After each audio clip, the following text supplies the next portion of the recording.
Olá, boa noite. Boa noite. Governo federal propõe jornada de trabalho diária de até 12 horas. E em mais um ato contra Michel Temer em São Paulo, manifestantes caminharam até a casa do presidente. Não houve incidentes. Ministro Teori Zavascki, do STF, acusa a defesa de Lula de tentar embaraçar as apurações da Lava Jato. Teori também rejeita a ação da defesa de Dilma para anular impeachment e devolver a Temer condição de interino. Você acompanha essas e outras notícias após o intervalo. Até já. Quando penso em superação, lembro dos brasileiros, do esforço que a gente dá para vencer na vida. No atletismo, entendi que sou merecedora de conquistar o que persigo. Os desafios se tornam mais fáceis quando lembro que não estou só, que a cada passada que dou, milhões de brasileiros dão outra. Juntos, somos uma legião de campeões. Juntos, somos todos Brasil. Acesse brasil2016.gov.br e conheça as ações para os Jogos Rio 2016. Oi, gente minha. Eu sou Alana Morim, bióloga, gestora ambiental e terapeuta. Como candidata a vereadora, eu trago uma inovação, uma política de nova era. Conheço meu trabalho nas redes sociais e gratidão pelo seu voto de confiança. Alana Morim, 45019. Como mulher, sou contra todo tipo de violência e assédio. Sou a favor da revisão salarial para os servidores. Sou Claire Barbagallo, 45445, com Dória prefeito pelos direitos da mulher. Quem tem paixão por comunicação sabe muito bem qual faculdade escolher. Aquela que prioriza a formação ética e humanística, sem deixar de lado vivência e experiência. Porque não basta estar preparado para o mercado. É preciso estar pronto para a vida. Se você quer se formar e transformar o mundo, faça Casper Libero. Vestibular 2017. Inscrições abertas. Faculdade Casper Libero. Paixão por comunicação. Problema difícil se enfrenta falando a verdade. Cartão de plástico igual ao do SUS não adianta sem remédio médico. E o tal corujão, que tira pessoas da fila do dia para colocar na fila da madrugada. É desumano, não dá para brincar com a vida das pessoas. São Paulo precisa ter na prefeitura alguém com coragem para falar a verdade, que mude o que precisa ser mudado, mas com respeito e sem ilusão.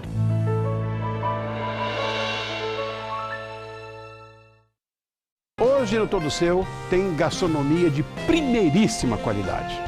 Tô te esperando. Me diga qual cidadão aqui em São Paulo que tem carro que não tomou multa aqui. A indústria da multa. Tem muita gente boa e tem gente de má fé que trabalha dentro da CT. A empresa está sucateada. Metade da frota quebrada. O centro de educação abandonado. Recursos contra multas encaixotados. O que funciona? Propostas do Celso. Acabar com a indústria da multa. Campanhas educativas para orientar motoristas e pedestres. Fazer o CET funcionar de verdade. Meu voto é 10! O universo milionário dos games você confere no Todo Seu de hoje.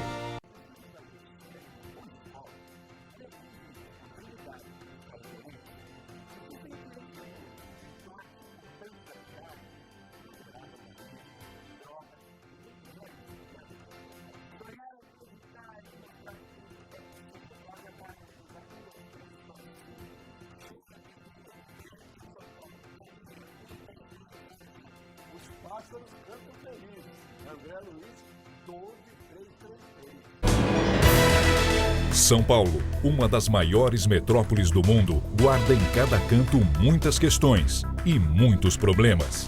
A cada 4 anos temos a chance de melhorar, de manter ou mudar os rumos da nossa cidade. Vem aí, em parceria com o Twitter e Estadão, o debate dos candidatos à Prefeitura de São Paulo. Sua oportunidade de conhecer as propostas e ideias de cada candidato e fazer a melhor escolha. Domingo, dia 18 de setembro, 6h30 da tarde. O futuro está em nossas mãos.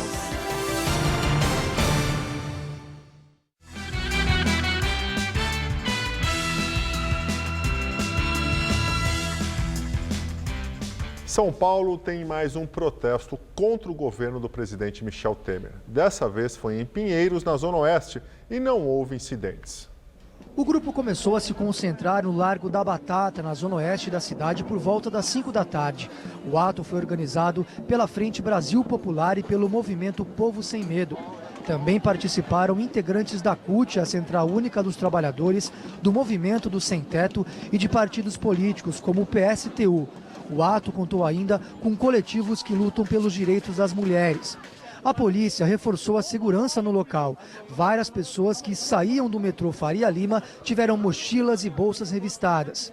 Às 7 da noite, os manifestantes começaram a caminhada pela Avenida Brigadeiro Faria Lima, gritando palavras de ordem contra o governo de Michel Temer e pedindo eleições imediatas para presidente. São 8 da noite, os manifestantes caminham pela Avenida Pedroso de Moraes, na Zona Oeste, rumo à Praça Pan-Americana. O destino da manifestação é a residência oficial do presidente Michel Temer, aqui em São Paulo. A casa fica em uma rua do Alto de Pinheiros. Às 8h30 da noite, os manifestantes chegaram ao local. A polícia militar já estava de plantão no endereço e montou uma barreira com grades no acesso à rua. Os participantes não conseguiram se aproximar do portão da casa de Temer, mas continuaram gritando palavras de ordem.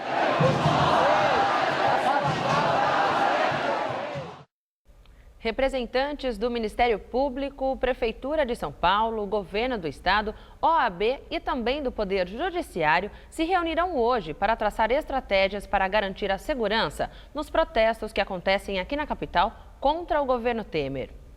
Foi uma conversa com representantes de diferentes grupos envolvidos nos atos. Polícias, movimentos sociais, prefeitura e estado. Da reunião, que durou mais de 2 horas, apenas uma proposta da criação de um grupo de trabalho que ainda será avaliado pelos movimentos sociais. A ideia era colocar todos esses atores sociais juntos, né, para que nós encontrássemos as soluções, né, para que essas manifestações possam ser garantidas, que essas manifestações possam ocorrer livremente e pacificamente. O Ministério Público informou que já abriu inquéritos para investigar a atuação policial e de manifestantes nos movimentos mais recentes. Mas os promotores aqui do estado não irão pessoalmente aos atos. Essa semana, o Ministério Público Federal notificou o governo de São Paulo, informando que integrantes do MPF pretendem coletar durante os protestos imagens e relatos sobre a conduta da PM.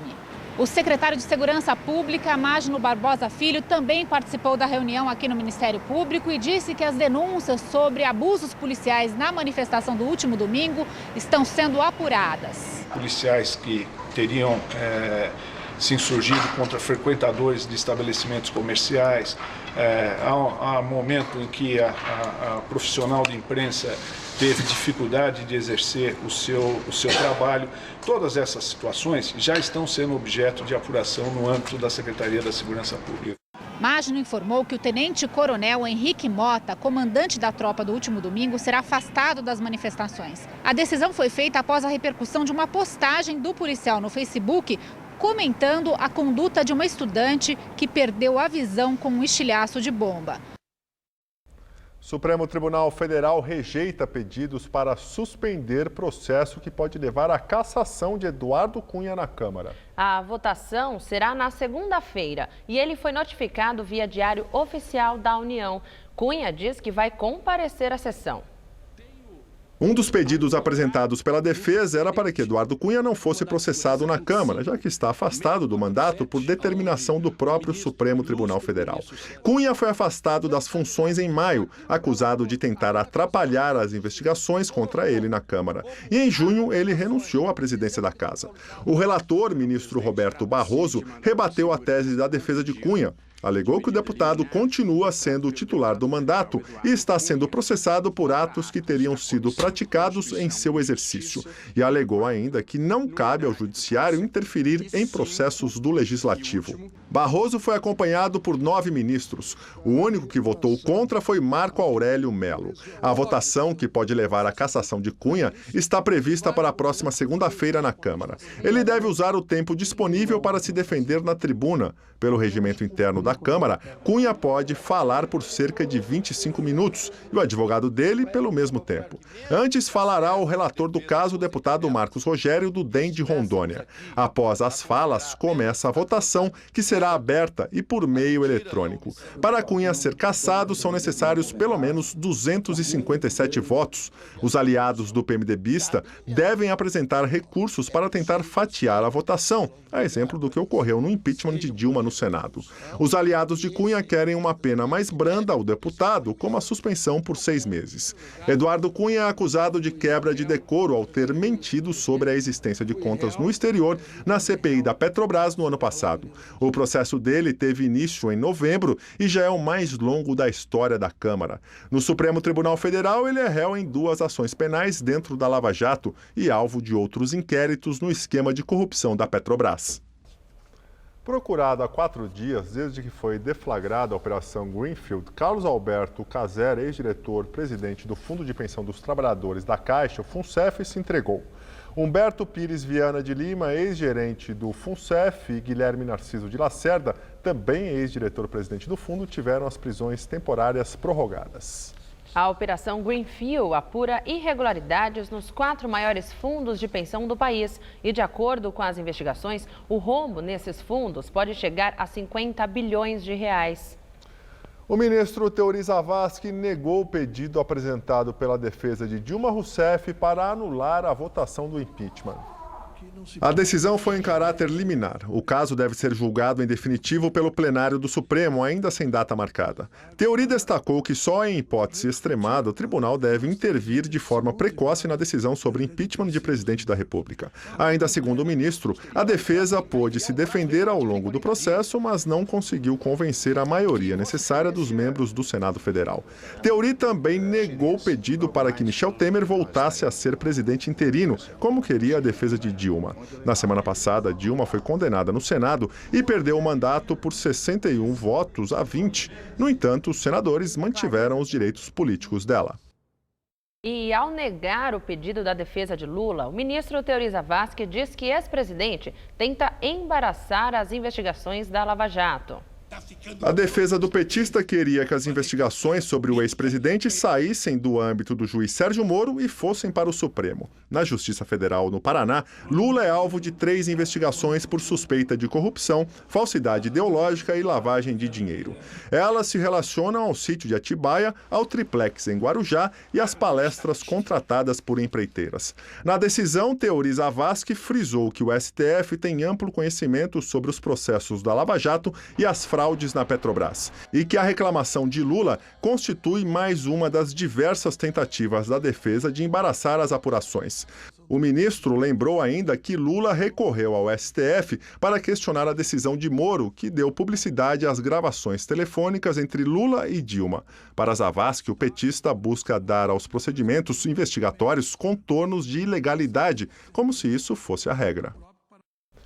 E em nota, a defesa de Lula diz que o próprio STF, em outras ocasiões, já reconheceu erros na atuação da primeira instância.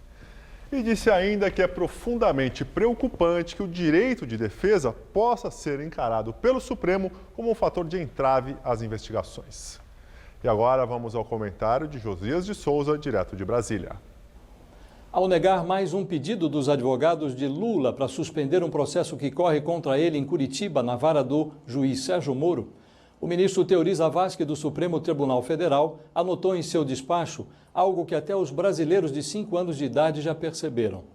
A insistência com que os advogados de Lula o apresentam como vítima de perseguição política do juiz Sérgio Moro não passa de uma tentativa de embaraçar as investigações. Em resposta a essa decisão do ministro Teori Zavascki, os advogados de Lula reiteraram a tese da perseguição e disseram que é por isso que eles recorreram à ONU no mês de julho. O problema é que desde então a perseguição só aumenta. Hoje, além do juiz Sérgio Moro, estão grudados nos calcanhares de vidro de Lula um delegado e os agentes da Polícia Federal e os procuradores da Lava Jato, que preparam denúncias contra ele.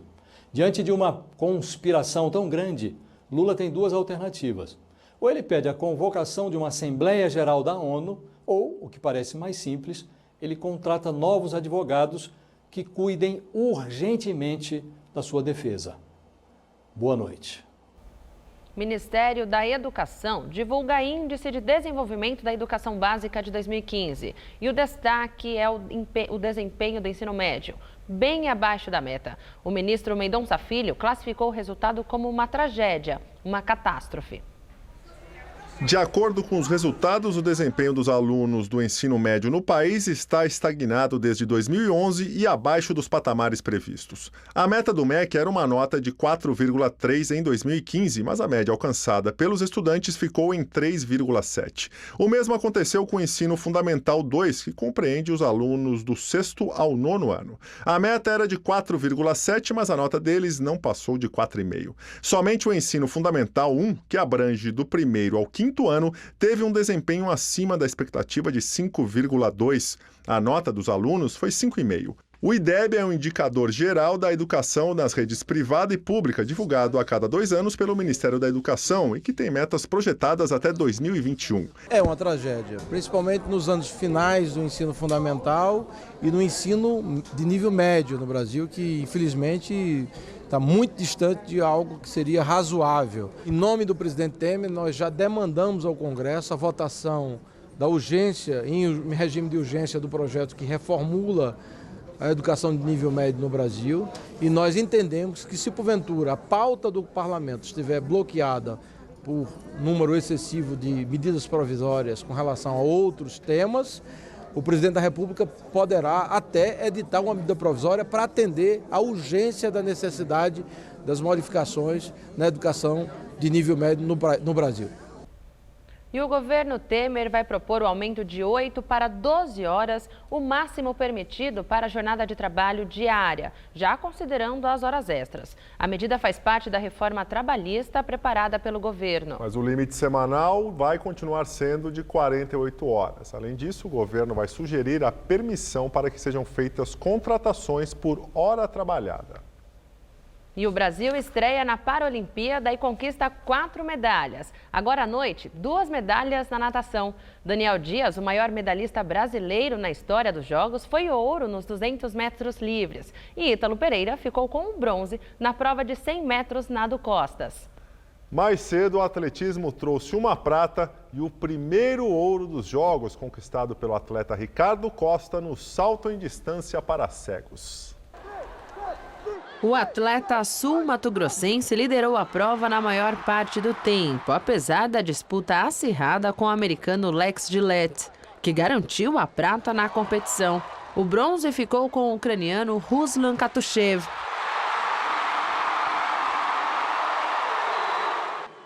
Mais cedo, Odair Santos conquistou a prata nos 5.000 metros para cegos e garantiu a primeira medalha brasileira nos Jogos do Rio 2016.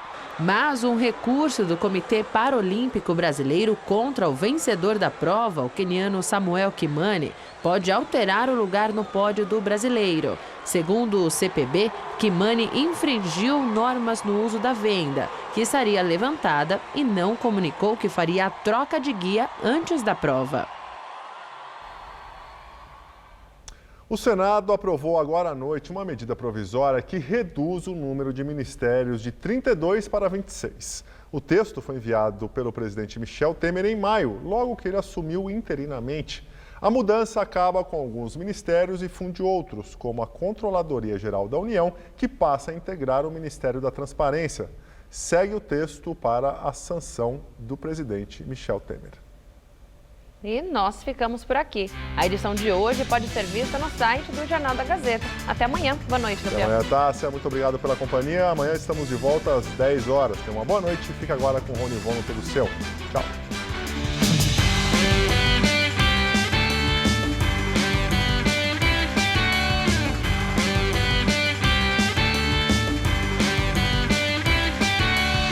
Conheça uma autêntica padaria portuguesa no Hoje Tem. Daqui a pouco, 11h30 da noite. Assista agora, Tudo Seu.